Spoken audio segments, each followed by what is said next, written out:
Good evening, everyone. And on this very momentous day, the eve of our 75th Independence Day, it's an absolute privilege and honor for me on behalf of the Center for Policy Research to welcome all of you to our distinguished lecture series titled India and the World.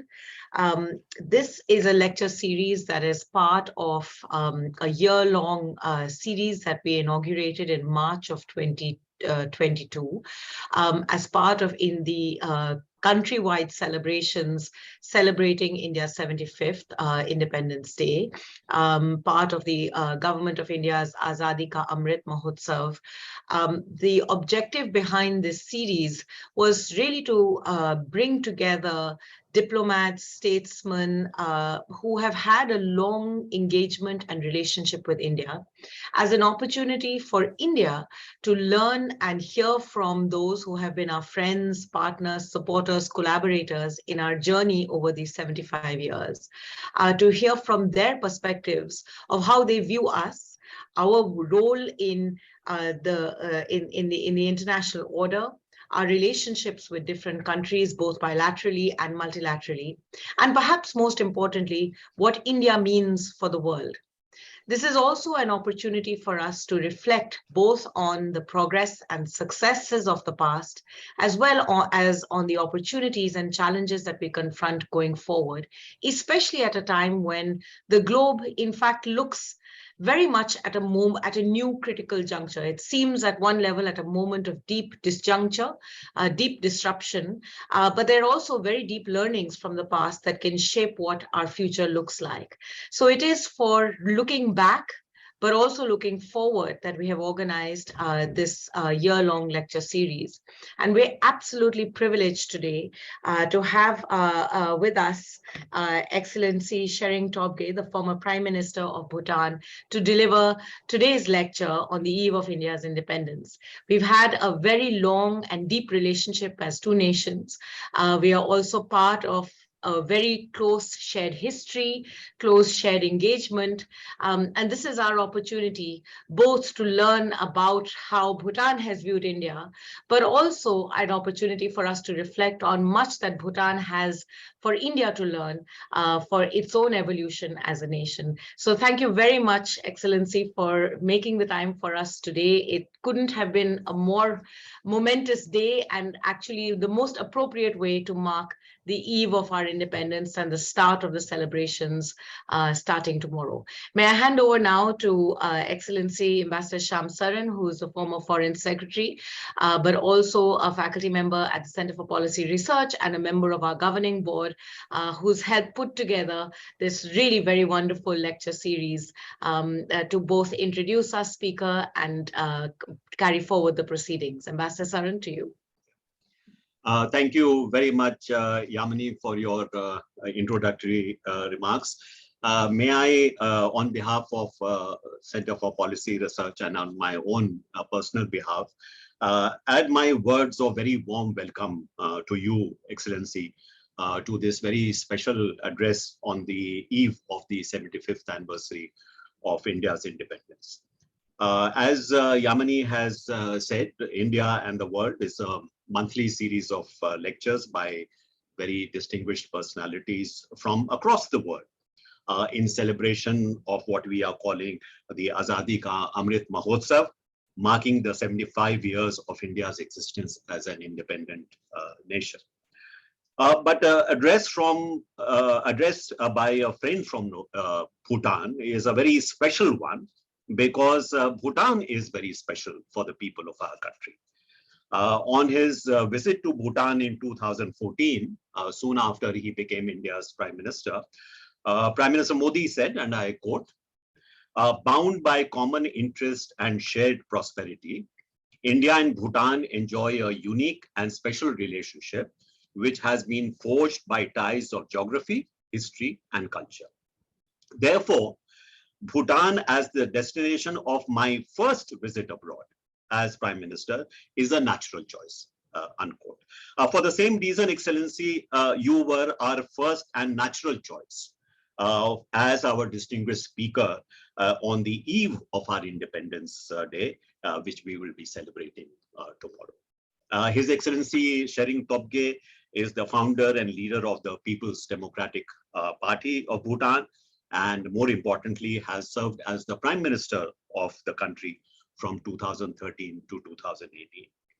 But what has left a very deep imprint on my mind, as I have no doubt on countless others across the world, is the passion with which he has introduced Bhutan to the world and made the world aware of Bhutan's insistence on development with values encompassed in the uniquely Bhutanese concept of gross national happiness put forward by His Majesty, the fourth King of Bhutan. Excellency Tshering Tobgay is a political leader, but he's also a dreamer. He's a dreamer of fantastic dreams, dreams for his people, but also inviting others from all four corners of the world to share those dreams. He has a vision of the world at peace with itself, at peace with nature and the cosmos. He is, as you will discover this evening, a gifted speaker, full of humor, even as he conveys deep insights into our present distress and the road to repair and renewal, using the Bhutanese experience as a reference point.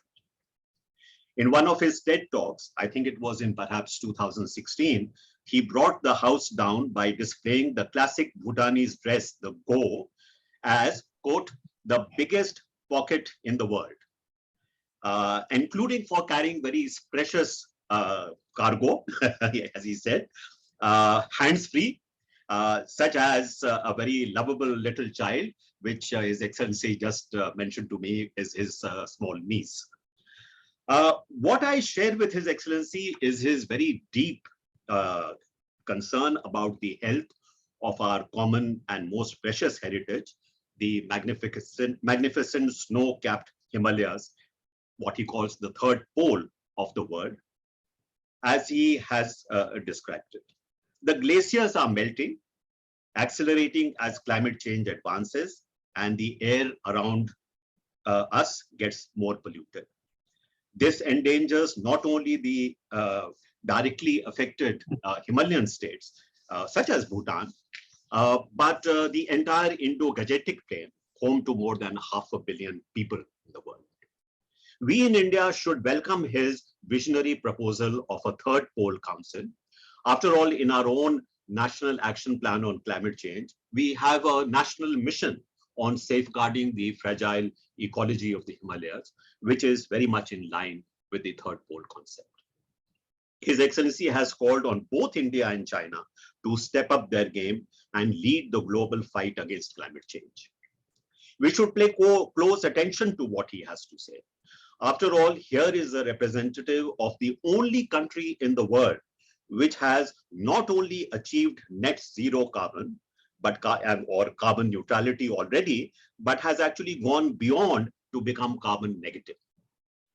This is an inspiration for all of us, and we are proud that it is our own very friendly neighbor which is leading the way in this monumental global struggle for survival. Excellency, I have great pleasure in inviting you to please address us on the eve of India's 75th independence anniversary. You have the floor, Your Excellency. Thank you very much. I extend my heartiest good wishes to the people of India on the eve of your 75th Independence Day. Ambassador Shyam Saran, my good friend, I thank you for your generous introduction. You've left me thoroughly embarrassed, and I thank you for inviting me to speak today. I would also like to express my gratitude to Yamuni and the Center for Policy Research for giving me the opportunity to speak on the occasion of Azadi Ka Amrit Mahotsav. I am honored to be part of this flagship lecture series commemorating India's momentous and joyous milestone. The theme of the lecture series is India and the World. However, I will begin my talk by first reflecting on India's special relationship with Bhutan. Ambassador Saran said a few words on this already. Then I will briefly touch on India's relationship with her neighbors. And finally, I will share my thoughts on India's influence on the world. On June 15th, 2014, I sent out a one-word tweet. It simply said, Swagatam. My tweet was a welcome to Shri Narendra Modi ji, who had just landed at the Paro International Airport. It was his first foreign visit as Prime Minister of India, having secured a landslide victory in the general elections that year. Having won an overwhelming mandate to lead the world's largest democracy, Modi ji could have opted to celebrate his historic victory by visiting any bigger and more powerful country. Yet, he chose Bhutan as his first official destination. He chose to visit us, to call on His Majesty the King, and to connect with the people of Bhutan. And connect with the people he did immediately when he famously described the relations between our two countries as B for B. B for B, Bharat for Bhutan. B for B, Bhutan for Bharat. The idea of B for B is rooted in a deep understanding of our strong relationship and complete commitment to further strengthening our special friendship. Prime Minister Modi's visit to Bhutan has been interpreted the world over as putting close friends first above all else, and rightly so. India and Bhutan enjoy a close friendship that has stood the test of time and politics, a friendship that is truly unique in every sense of the word.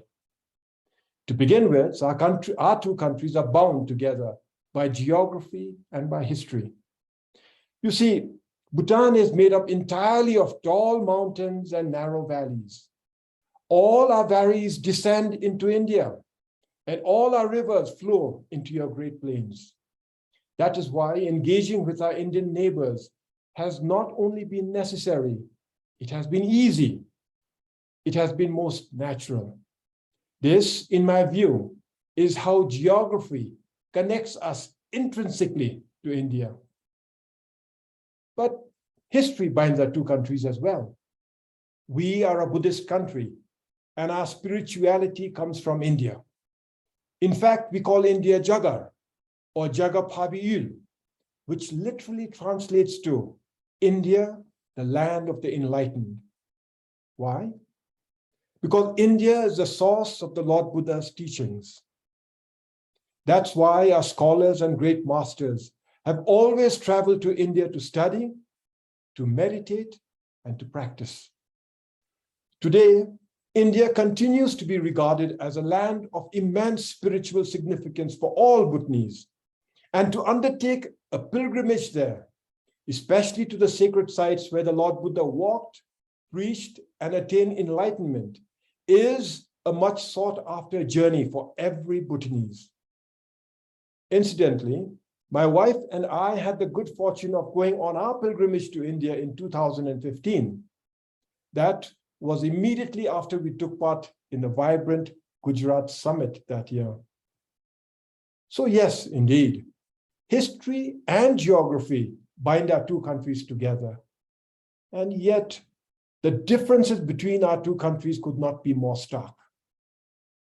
On the one hand, Bhutan is the world's smallest, or rather, Bhutan is one of the world's smallest countries in the world.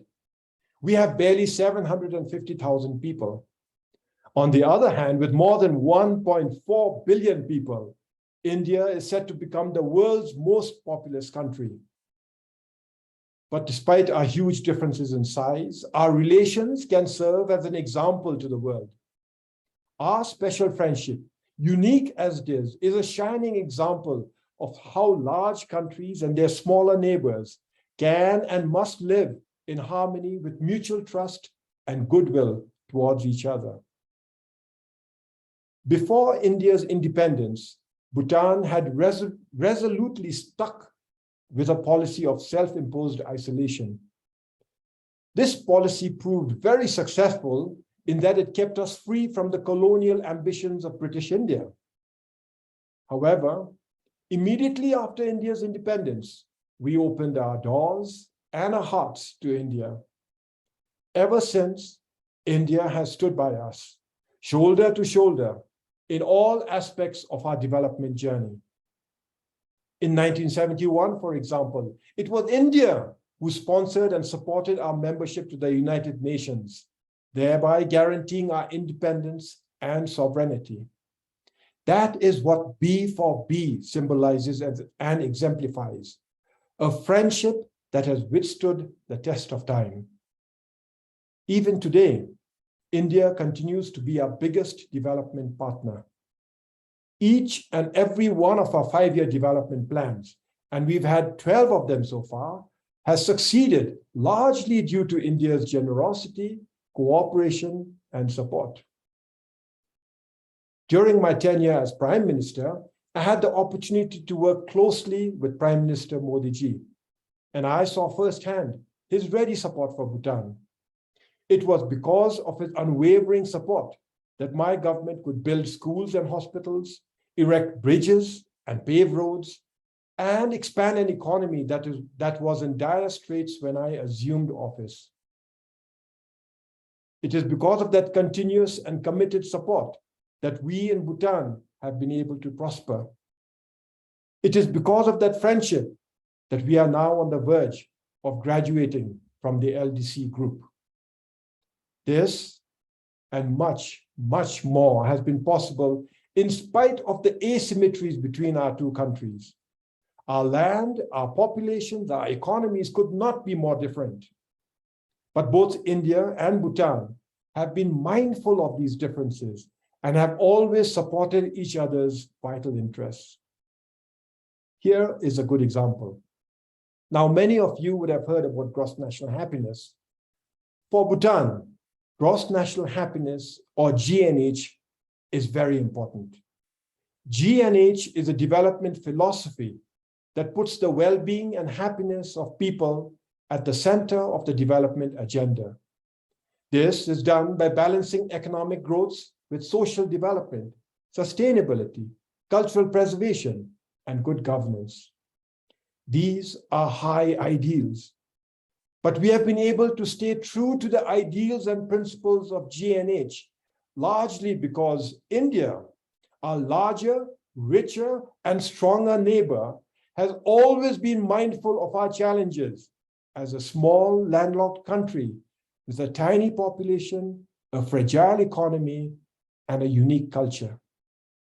Ultimately, it is this level of understanding and cooperation that has helped nurture a truly special friendship between our two countries and peoples. Last year, on Bhutan's National Day, His Majesty the King, Jigme Khesar Namgyal Wangchuk, conferred on Prime Minister Modi the Order of the Druk Gyalpo in recognition of Modi ji's many contributions to further strengthening the special ties of friendship that our two countries enjoy. I would like to reiterate my congratulations to Prime Minister Modi for receiving Bhutan's highest civilian award. This is a truly exceptional achievement. But B4B is not just about Bharat for Bhutan. It is also about Bhutan for Bharat, as Bhutan too has always been mindful of India's interests and concerns, and as such has been steadfast in its support of India through thick and thin. When India's security has been at risk, Bhutan has not hesitated to act decisively. One example that stands out is that of His Majesty the Fourth King, Jigme Singye Wangchuk, who personally led his soldiers from the front to flush out Indian militants who had lodged deep inside Bhutan's thick jungles.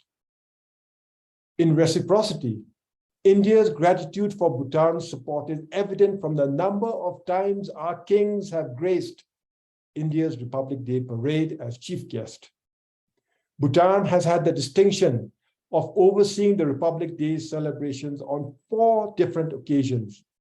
This is by far the highest number of times that any head of state or government has been invited as chief guest to your Republic Day celebration.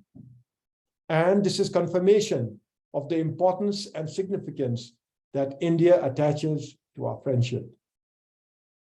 In 2007, our two countries amended and updated our friendship treaty, recognizing each other as sovereign equals.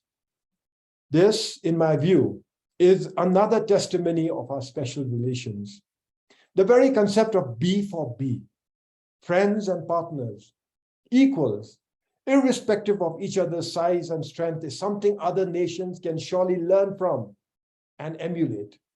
This is especially so in this day and age, when large, powerful countries readily flex their muscles to interfere, to intimidate, and to even invade their smaller neighbors. It is obvious that India's friendship is not just limited to Bhutan, but extends to all its neighbors in South Asia. Prime Minister Modi has made it clear, without mincing words, that all of India's neighbors are important. And he has consistently favored the projection of India's friendship over the projection of India's power. To me, that is the unshakable bedrock of India's neighborhood first policy. In 2014, Prime Minister Modi invited the leaders of all SAARC countries for his inauguration after holding the region and much of the world spellbound throughout his election campaign and victory. No other country outside the SAARC membership was extended that honor. His gesture of goodwill was aimed at bringing together and strengthening all the countries in the neighborhood. That message of uniting and fulfilling SAARC's potential has somehow not been accorded the urgency and importance it deserves. We must do more. Similarly, in 2019, after coming to power for a second term, PM Modi ji invited the leaders of the BIMSTEC nations for his inauguration ceremony. Once again, he had demonstrated India's resolute commitment towards its neighbors. But once again, our neighborhood has failed to capitalize on the opportunity for meaningful regional cooperation. Like SAARC, BIMSTEC too has a long way to go. Given India's leadership, and as the biggest, richest, and most powerful country in the region, surely India can and must do more to bring both organizations, SAARC and BIMSTEC, to realize their full potential. However, on this auspicious eve of your 75th Independence Day, we must not limit our discussions to India and Bhutan, or for that matter, to India and the neighborhood. Our discussions must be broader. They must be wider. After all, India has emerged as a force to be reckoned with in every aspect of global life. So allow me to share my views on how India has influenced outcomes the world over, and more pressingly, how India can provide context and hope in such uncertain times and shape our collective future. In 2015, when I was serving as Prime Minister, I had the opportunity to take part in the Ideas Conclave in Goa.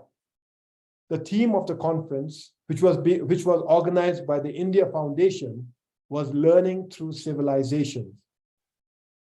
I thought long and hard about what I should say at the conclave, but I wasn't sure. Until I was well on my way to Goa, flying above the vast and constantly changing landscape of your beautiful country. It was at that time that I had an epiphany, so to speak. Looking out of the airplane window, I realized that the great plains below were home to India's ancient civilizations. Civilizations that gave birth to not one, not two, but four of the world's major religions: Hinduism, Jainism, Sikhism, Buddhism. And while all these faiths are distinct, they all espouse the same values of love, kindness, compassion, nonviolence, and tolerance. In time, as these religions spread far and wide, they carried with them the deep-rooted values of the Indian civilization to the benefit of the people all over the world. Mahatma Gandhi epitomized these values like no other. He was a true champion of India's ancient ideals. So it is fitting that we remember him today. on the eve of the 75th anniversary of your independence. Despite suffering centuries of continuous colonial abuse, the Mahatma chose to fight for independence not through hatred and violence, but through the ideals of ahimsa and tolerance. India's independence movement succeeded spectacularly, and in the process inspired millions of freedom fighters all over the world to break free from the shackles of their colonial masters. Similarly, Mahatma Gandhi and India's ancient teachings have inspired countless champions of human rights to free their people from hatred and oppression, deliberately choosing non-violence over terror and bloodshed. Dr. Martin Luther King and Nelson Mandela are but two great examples. Today, the Indian diaspora is in almost every country, and they've taken along with them India's rich culture, food, and art. So much so that fine Indian cuisine is readily available in every major city of the world, and Bollywood movies cater to a huge and growing fan base. But what is exceptional is the number of people of Indian descent that have risen to leadership positions in the countries that they have adopted. Perhaps it is the ancient Indian values of non-violence and tolerance, of kindness and compassion, of diligence and perseverance that generate trust and confidence from their hosts. What is exceptional is the number of Indians that are leading and driving some of the world's biggest businesses. They include Sundar Pichai of Google, Satya Nadella of Microsoft, Parag Agrawal of Twitter, and Arvind Krishna of IBM. What is even more exceptional, though, is the sheer number of Indians that have led their national governments. Suriname, Mauritius, Portugal, Trinidad and Tobago, Guyana, Seychelles, and Fiji have all had Indians serve as heads of their governments. Kamala Harris, the US Vice President, is of Indian origin. And look at Rishi Sunak. He might just become UK's next Prime Minister. Chances are that India's colonizers might just get an Indian as their Prime Minister soon. In just 75 years, how the tables have turned. So whether it is in business, technology, the arts, or in politics, be it in India or abroad, India's ancient values of wisdom, compassion, perseverance, and courage seem to undermine Indian leadership. This, to me, is Indian exceptionalism. The world as we know it now is becoming increasingly divided among various power centers and blocs. As such, international trust and cooperation is losing ground to dangerous rhetoric, economic sanctions, and blockades. And the use of nuclear weapons loom dangerously. Add to this dangerous mix the constant threat of militancy and terrorism. In these difficult times, the world will naturally look to India for leadership, and rightly so. India can provide balanced leadership that is rooted in its ancient values. It can provide leadership that favors compromise and harmony over divisiveness. So now, more than ever, as the world becomes an increasingly dangerous place, India must assume its global responsibility and lead the way towards non-violence, harmony, and coexistence. And who better to fulfill this responsibility than Prime Minister Modi, a seminal figure on the world stage, the epitome of Indian exceptionalism. To begin with, India must play a much bigger role in the United Nations. But for that, we must first reform the United Nations, the world's most important organization, but one that was established based on the circumstances that existed even before India became independent. Now, I have had the opportunity of addressing the UN General Assembly on two occasions, once in 2015 and then again in 2017. On both occasions, I called for UN reform to reflect current geopolitical realities. On both occasions, I called for India to be included as a permanent member in the UN Security Council. India will soon be the world's most populous country, and it already has the military prowess to boot. It is also among the world's biggest economies. Therefore, it is only natural that the world must call on India to assume permanent membership of the UN Security Council. The world has much to gain from it. A shining example of India's leadership is in the area of climate change. Our world is at a tipping point. We are now at a crossroads. We can reduce greenhouse gas emissions and hope to limit global warming to 1.5 degrees Celsius above pre-industrial levels. Or we can continue ignoring the many warnings and head towards an unsustainable 3 degrees Celsius increase in global temperatures. While all big countries and economies have repeatedly pledged to address climate change, most of them are yet to translate their promises to effective policy. Profit and politics continue to trump climate action. India, on the other hand, have not just made bold promises, they have been backing up their commitments by courageous action. In the last 8 years, for example, India has achieved an 18-fold increase in its solar energy program, and it is well on its way to produce 500 gigawatts of renewable energy in the next decade. The world is witnessing the largest renewable energy expansion program, a solar energy revolution, thanks mainly to India's efforts. India is leading the International Solar Alliance, and under what Modi ji has called One Sun, One World, One Grid, India and the UK have established the Green Grids Initiative.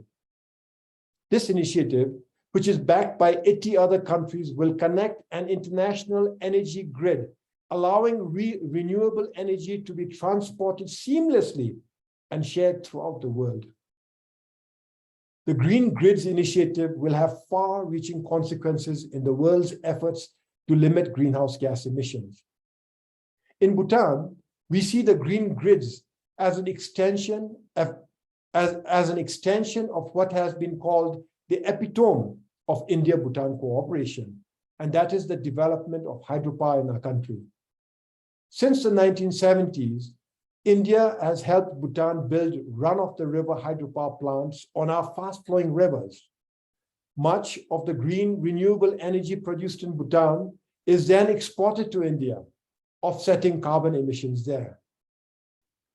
Modi ji's green grids provides a valuable opportunity to Bhutan and to Nepal, which also has huge hydropower potential, to generate even more renewable hydropower energy for export to India, Bangladesh, and beyond, thereby offsetting carbon emissions in the region. India's determination to clean up its land, water, and air through the Swachh Bharat initiative is already showing results. Now, with India's bold commitments to reduce the emissions of greenhouse gas emissions, now with India's bold commitments to reduce the emission of greenhouse gases, Swachh Bharat can be leveraged to Swachh Sansar. For the Himalayas and for Bhutan, Swachh Sansar is a matter of survival, a matter of life and death. Even as we speak, glaciers in the Himalayas are melting at an alarming rate, threatening the lives of millions of people living in the region, including my own. But the damage will not be limited to the Himalayan region. If our glaciers continue to melt rapidly, the livelihoods of people living downstream will be threatened. And that includes the billions of people who live in India, China, Bangladesh, and Pakistan.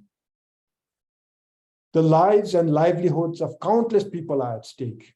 India must therefore play a bigger role in protecting the Himalayan glaciers. In 2019, I had called for the creation of a third pole council. I had suggested that such a council should be tasked with just one purpose: to protect the Himalayan glaciers. and that it should be made up of all countries in the Himalayan region as equal members. Sadly, nothing ever came out of it. I would like to take this opportunity to reiterate my people to all the countries that call the Himalayan region home, particularly to India, to take the lead in establishing the Third Pole Council. An initiative such as this could go a long way in bringing us together to protect and preserve our precious glaciers, and by extension, secure the lives and livelihoods of countless people.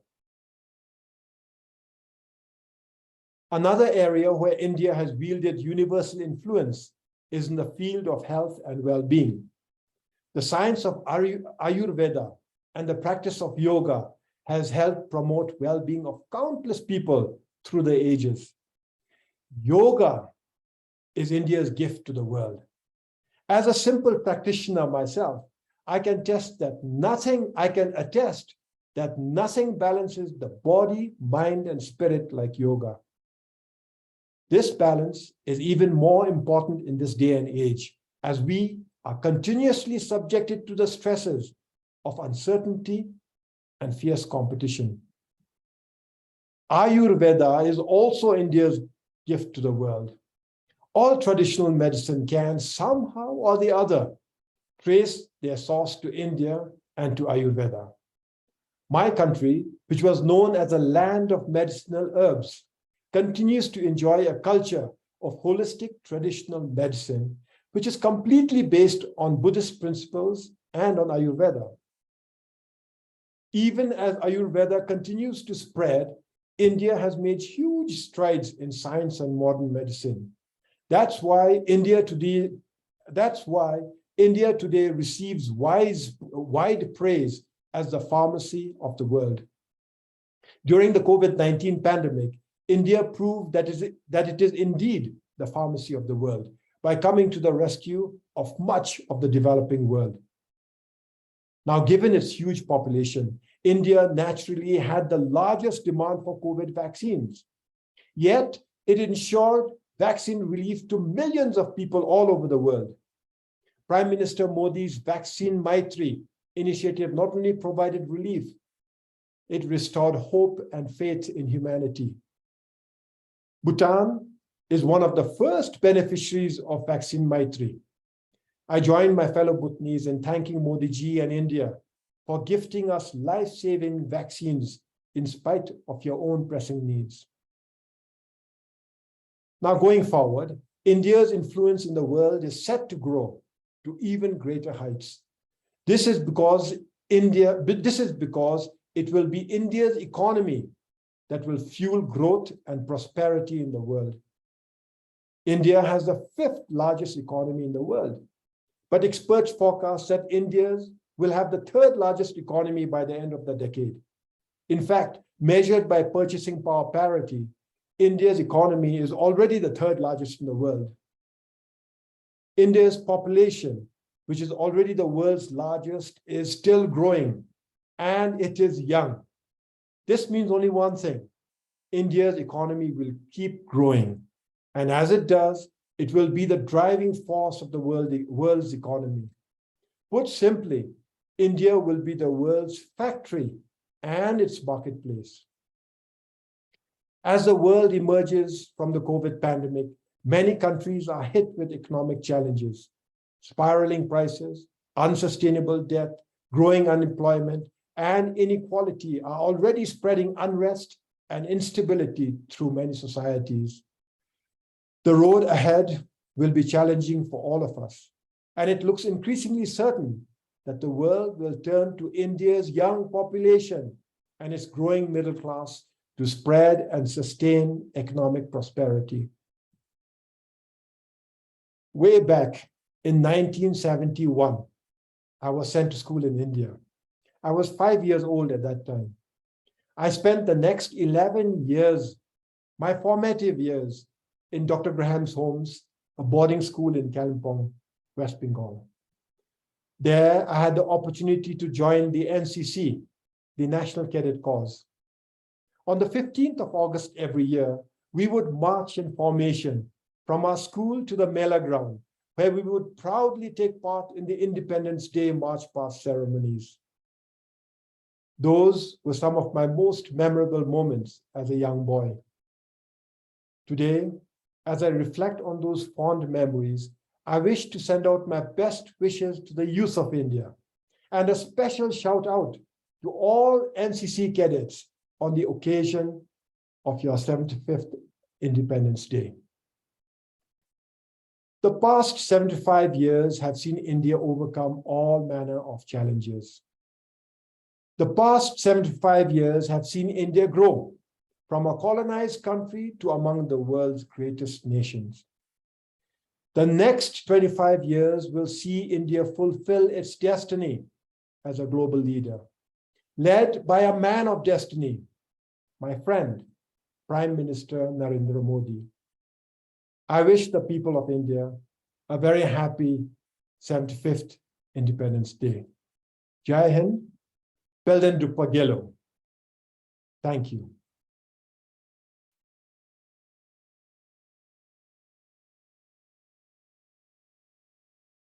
Thank you very much, Excellency, for a very, very inspiring address. You haven't disappointed us. We hope to get from you a sense of your personal association with India and the expectations that you have of India, particularly in the coming years. I had thought that you had actually spent several years studying in India and that you were part of the NCC. I'm sure that NCC cadets throughout the country would be deeply, deeply encouraged and inspired by your experience. So thank you very much, Excellency. I just wanted to pick up some of the points for further elaboration. You pointed out to the Indian diaspora and, you know, the great successes that have been achieved by Indians in the private sector abroad. Some are even serving, as you said, as leaders of the host countries where they have now become citizens. And yes, it is true that you know, they have a great reputation for having you know, excelled in the various domains in which they have been working. Would you say, Excellency, that Indians are more successful than India is? And why is that so?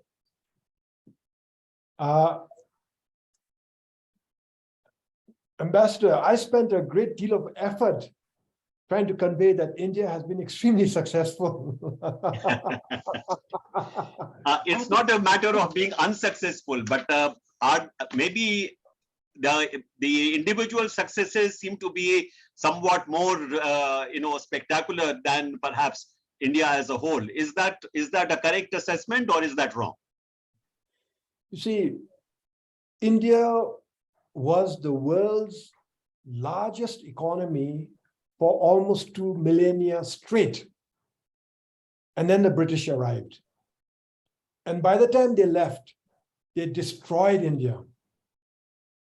And yet in 75 years, you built up your economy and assumed your position as a global leader. This is what success is. India is the world's largest democracy, the most vibrant democracy. This is what success is. India has now one of the largest economies. This is what success is. India is giving hope and meaning to the future of not just Indians, but humanity. And I think this is what success is. So if anybody compared India and India's economy to America or to Japan, one might be tempted to think that India could have done more. I would imagine that the last 75 years were put to good use. The next 25 years are going to be put to better use. But if you look at it, look at all aspects of life, I think India has been very successful. Now, the diaspora is just representative of India's success. It does not exclude India's success as a nation. I am amazed at the successes of the Indian diaspora all over the world. most countries have diasporas. There are people living all over the world. And in this day of globalization, we have people from all over the world living in every other corner of the world. But why is it that Indians are succeeding in business, in the arts, in politics, in countries that that they've adopted elsewhere? And this is what I think of as Indian exceptionalism. This leadership born out of a humility of tolerance and compassion and non-violence. This, in my view, is Indian exceptionalism. And this cannot be divorced from the leadership at home in India. And so this is why I think India is successful. Thank you, Excellency. I think it is very reassuring, perhaps for Indians who perhaps are not as optimistic about their country's future as you are, to get a perspective from outside. Because there is really, as you say, there is a great deal to celebrate about India's successes. I think sometimes we do not perhaps look at the odds under which India has actually come this far. As you mentioned, the kind of complete dystopian kind of a world which was left by the British when they exited India.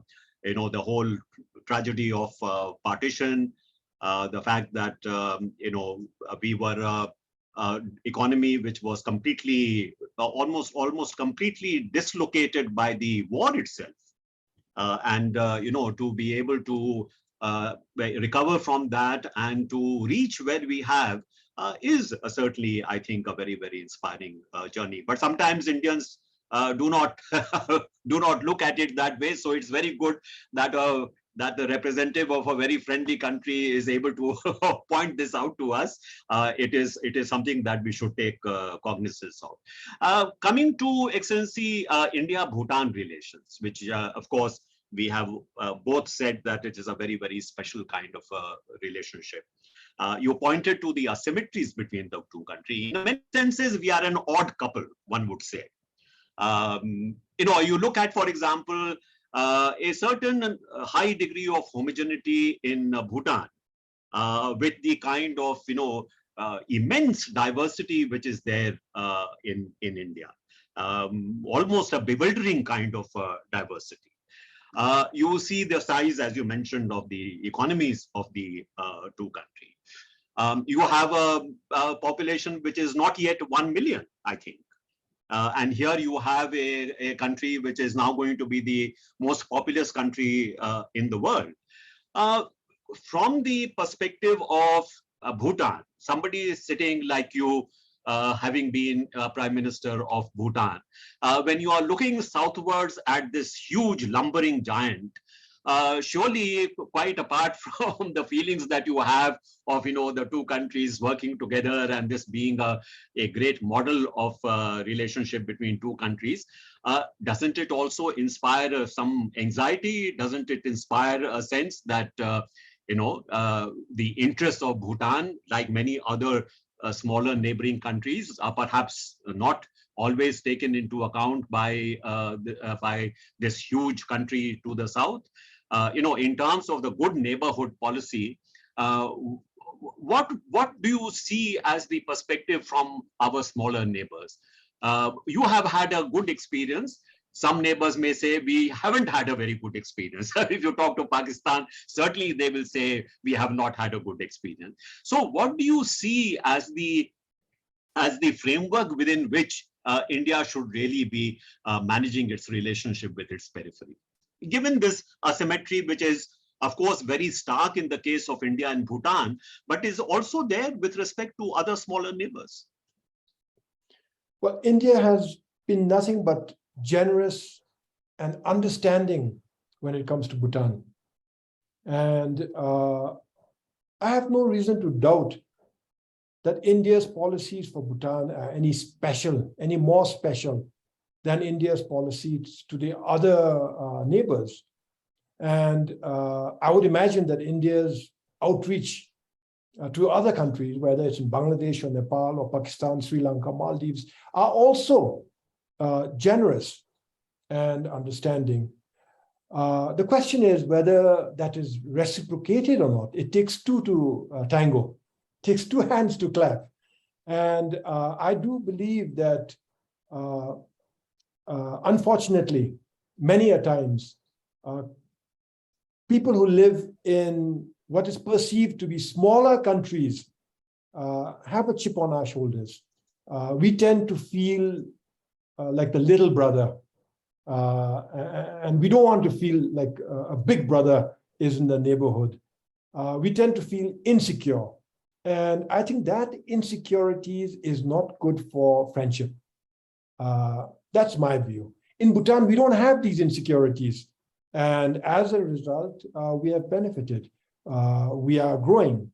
We are becoming even stronger.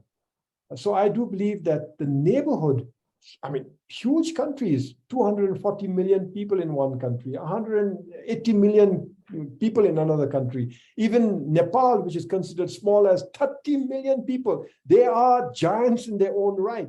I believe they can work on equal terms with India. If Bhutan can work on equal terms with India and prosper with India's prosperity, and by the way, in Bhutan, we celebrate India's growth and prosperity because that represents growth and prosperity for Bhutan. And I would imagine it should represent growth and prosperity for the region. And so the neighborhood can grow and prosper along with India. So yes, there are some insecurities. On the one hand, it could be natural. On the other hand, it just could be the politicians, the political leaders fueling insecurities in their people to meet their political ends. When I meet people in the neighborhood, even Pakistanis, when I meet them abroad, I see them in the company of Indians. I mean, Indians and Pakistanis get along very well abroad.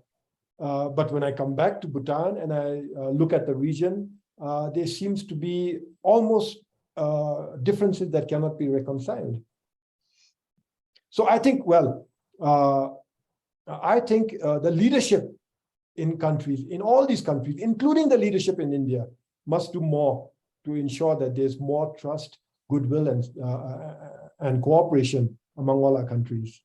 Yeah, Excellency, just to take that same theme forward,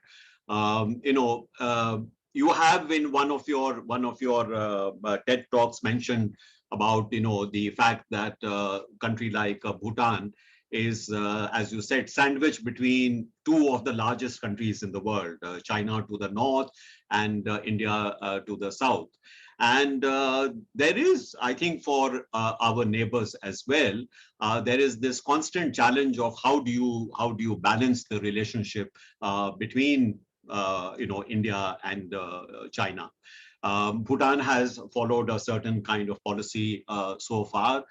India has had always a sense of assurance that Bhutan always takes into account India's genuine security concerns. But there are also people who believe that in terms of the opportunities which China offers, as the second largest economy of the world and still growing, that countries of the region should also have the opportunity to benefit from that growth, just as they should benefit from the growth in India itself. So in terms of this very complicated relationship with India and China, you have also mentioned, Excellency, that in trying to resolve some of the critical challenges of climate change, of the melting of the glaciers, for example, which is very directly impacting on us, where China's role also will be very important. We cannot get away from that. So what is, in your view, having seen how things have developed over the last several years, how do you see this relationship developing, particularly China's role in the neighborhood? Well, firstly, about Bhutan being sandwiched, yes, that's a geographical fact. We are sandwiched. but sandwiched not in a context of being really pressed by two sides. We are not pressured by India or by China. India is very respectful of the fact that we in Bhutan have another neighbor, which is China. China is also mindful and respectful of the fact that Bhutan is geographically closer to India. Like I mentioned, our mountains and our rivers, our valleys flow most naturally to India. That's why about 85% of our economic interaction is with India. And so we may be geographically sandwiched, but I politically no, from both sides. China has a big role to play in getting our region, the South Asian region, allowing us to get our act together. Well, not allowing us. For one thing, some countries and some politicians play the China card. The very terminology, China card, indicates that these countries are naturally more closer to India. And therefore, the China card is taken almost to balance or to achieve certain political ends within their own country. And I think both countries, India and China, must not allow their politics to interfere in internal affairs of the neighborhood. As long as there's interference in the internal affairs in their neighboring countries, I do believe that these countries will find it exceedingly difficult to grow. China is going to grow. They're already growing. They are going to keep growing. India is growing. And because it has the largest population and the youngest population, its growth trajectory is going to be unstoppable. The question is for the neighborhood, those countries that are sandwiched, are we going to grow or not? Yeah. And for that, all countries, I believe, have to behave, including the individual countries. Yeah. So I think, Excellency, as you have pointed out, I think the great challenge for India is how it can convince its neighbors to look at India as an opportunity rather than as a threat. I think that's very crucial. In that context, Excellency, you spoke about, SARC, you spoke about BIMSTEC as fora which can encourage, regional cooperation. How regional cooperation is very important for the region. If we are looking at particularly newer challenges like climate change, I think we cannot achieve much unless we agree to work together. That much is quite evident. So in that context, we have a couple of questions. One is from Ambassador Gautam Bambawale, who's asking, we have the BBIN, the Bangladesh, Bhutan, India, and Nepal sub-regional cooperation, not SAR cooperation, but at least sub-regional cooperation, which has actually achieved quite notable, progress, especially, for example, in creating some kind of a sub-regional power grid. We are looking at, riverine transportation in the eastern part of the subcontinent. So there are achievements that we can point to. Is this something which can be perhaps expanded to cover, climate change as well, particularly since these countries are also, in terms of what you described as the great challenge of ensuring the ecological integrity of the Himalayas. Is there something that you think we could do in that forum? Well, good evening, Ambassador Bambawale. So good to hear from you through this forum. First, on BBIN. BBIN is important. I think BBIN as organization, Bhutan, Bangladesh, India, Nepal, has achieved some success. But I think while we need to ensure the success of these organizations, we need to also work hard to ensuring the success of their mother organization, SARC. We can't let the opportunity to go to waste. BIMSTEC, we must do more. And so the danger is we start just whittling down the organizations to a few countries. After a while, it's almost bilateral. Now, on working together as a BBIN framework, BBIN framework to tackle climate change, I welcome it. Yeah.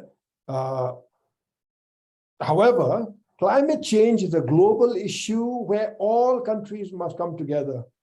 I mean, BBIN, the first B is Bhutan, I suppose, and Bhutan is carbon negative. We don't pollute. The biggest polluter is America, followed by China. And these countries need to get their act together if we want to address climate change. Yes, BBIN and India and Bangladesh and Nepal, we must also do our part. It is important that we do our part. But climate change, the nature of climate change, the nature of the challenge is that the whole world must come together and do their respective parts. And this is where India's leadership is sterling. India has not contributed to greenhouse, to global warming as much as many of these already developed countries, the advanced economies. But rather than saying, this is our turn to develop and development must be fueled by carbon, India is saying, and Prime Minister Modi has made it very clear, we are going to build 500 gigawatts of renewable energy capacity. We are going to bring down emissions so that we are net zero by 2017. And this, I think, is this example must be noted in the world so that all countries, not just BBIN, take climate change seriously.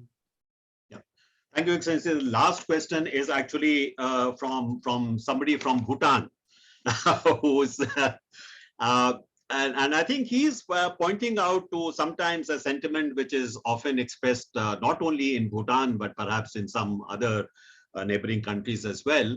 He's pointing to the fact that you mentioned about India being a very generous partner, but he's pointing to the fact that, Bhutan itself finds that, it is facing some of these non-tariff trade barriers in exporting from Bhutan, that perhaps Bhutan is not getting the right kind of price for the power that it sells to India.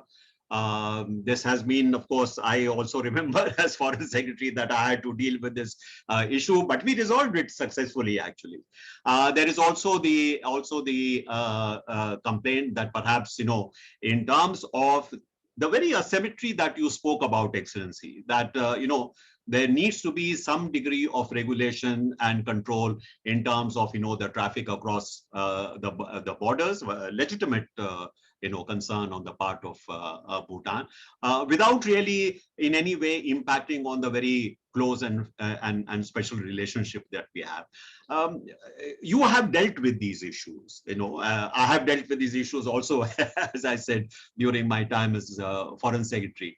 What would be your advice as someone who has been a statesman and who has had to deal with these things? What is the best way for India and Bhutan to be able to address these? I mean, quite obviously, there will be irritants in the relationship. When you are as close, the points of friction also are quite multiple points. What is the way in which we should deal with these? This is my last question to you, sir. Well, we've got to talk. You called India and Bhutan an odd couple. All the more reason to talk. Even in a family, we have differences.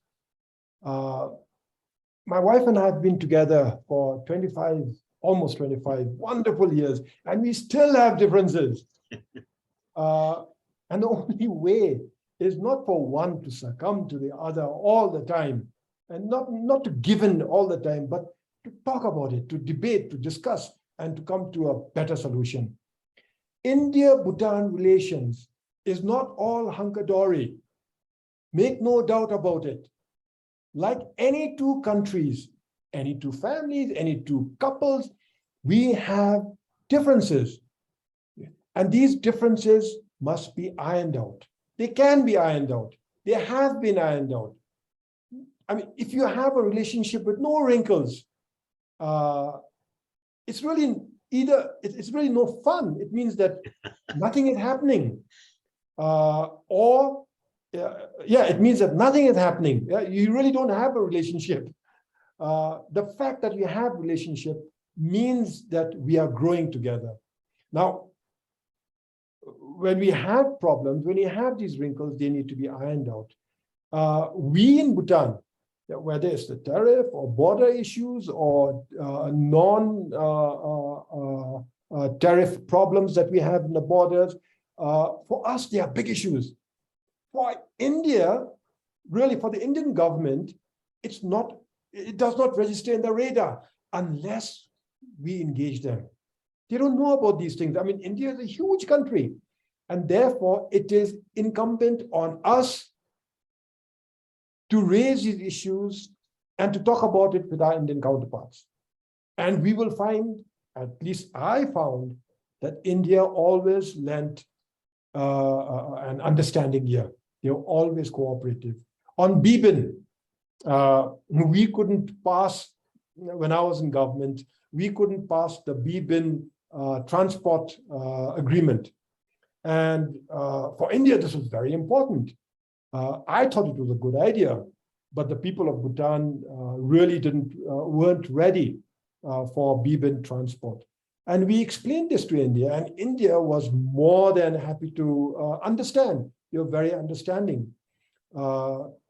Similarly with tourism, during my last conversation as Prime Minister, when I met Prime Minister Modi in Delhi, he raised the issue of hearing that in Bhutan, there were government policy to perhaps even limit the number of Indian tourists entering Bhutan. And I explained to Prime Minister Modi our special context, our small population, our fragile economy, our unique culture, our limited infrastructure. And he said, of course, this is the most natural thing. Put a cap, raise levies. And this is the understanding that we have received during our time from the Indian government and from the highest leader. And so if there are irritants now, my experience has been we need to discuss it. First and foremost, our Indian counterparts must know about these irritants, and we'll find out that we can, for us, they are very important, but for India, they're very, very generous. And this is not just about Bhutan and India. I mean, it goes, the entire neighborhood stands to benefit from good relations with each other in the region, but especially so with India. India, like I've said many times today, has the world's largest population. It has one of the youngest population. The median age is 28 compared to 38 in China. And India's contribution to the global GDP is already 14%. It is growing. We can grow together, or we can continue to make things difficult for ourselves. But India is going to grow. Today, I look at Sri Lanka, their economic problems. I see Pakistan, their economic problems. I'm hearing about Nepal, I'm hearing about Bangladesh. And I keep scratching my head and I keep saying, where is SAARC? Haven't we failed as an association to take care of our region? Yeah, Excellency, I think that's a very, very valid point that you have made, that perhaps even the forum that we have to be able to work together, to be able to grow together, we have not really been able to leverage it in the best way possible. Thank you very much, Excellency, for your agreeing to accept our invitation. We are extremely grateful to you. I will now ask Yamini to please thank His Excellency for his very giving us with great generosity his time this evening on this very special occasion for all Indians. Thank you.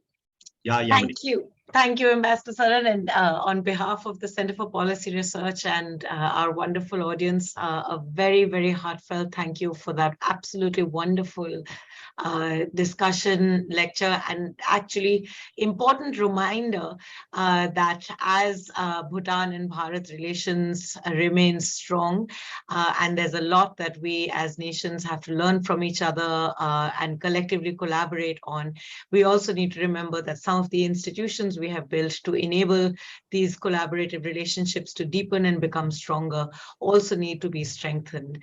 So we have a very clear path or course that we need to chart, an institutional system that we need to strengthen to be able to do so. And I look forward to 25 years of a deepened India-Bhutan partnership, one which is genuinely about learning, collaboration, and collectively reimagining a better world. So thank you very much. This really has been a privilege for us, and look forward to continuing these conversations with you in different ways through the next few years. Thank you, Excellency. Thank you. Thank you very much. So with that, we'll now conclude the session. Thank you. Thank you. Thank you. Thank you.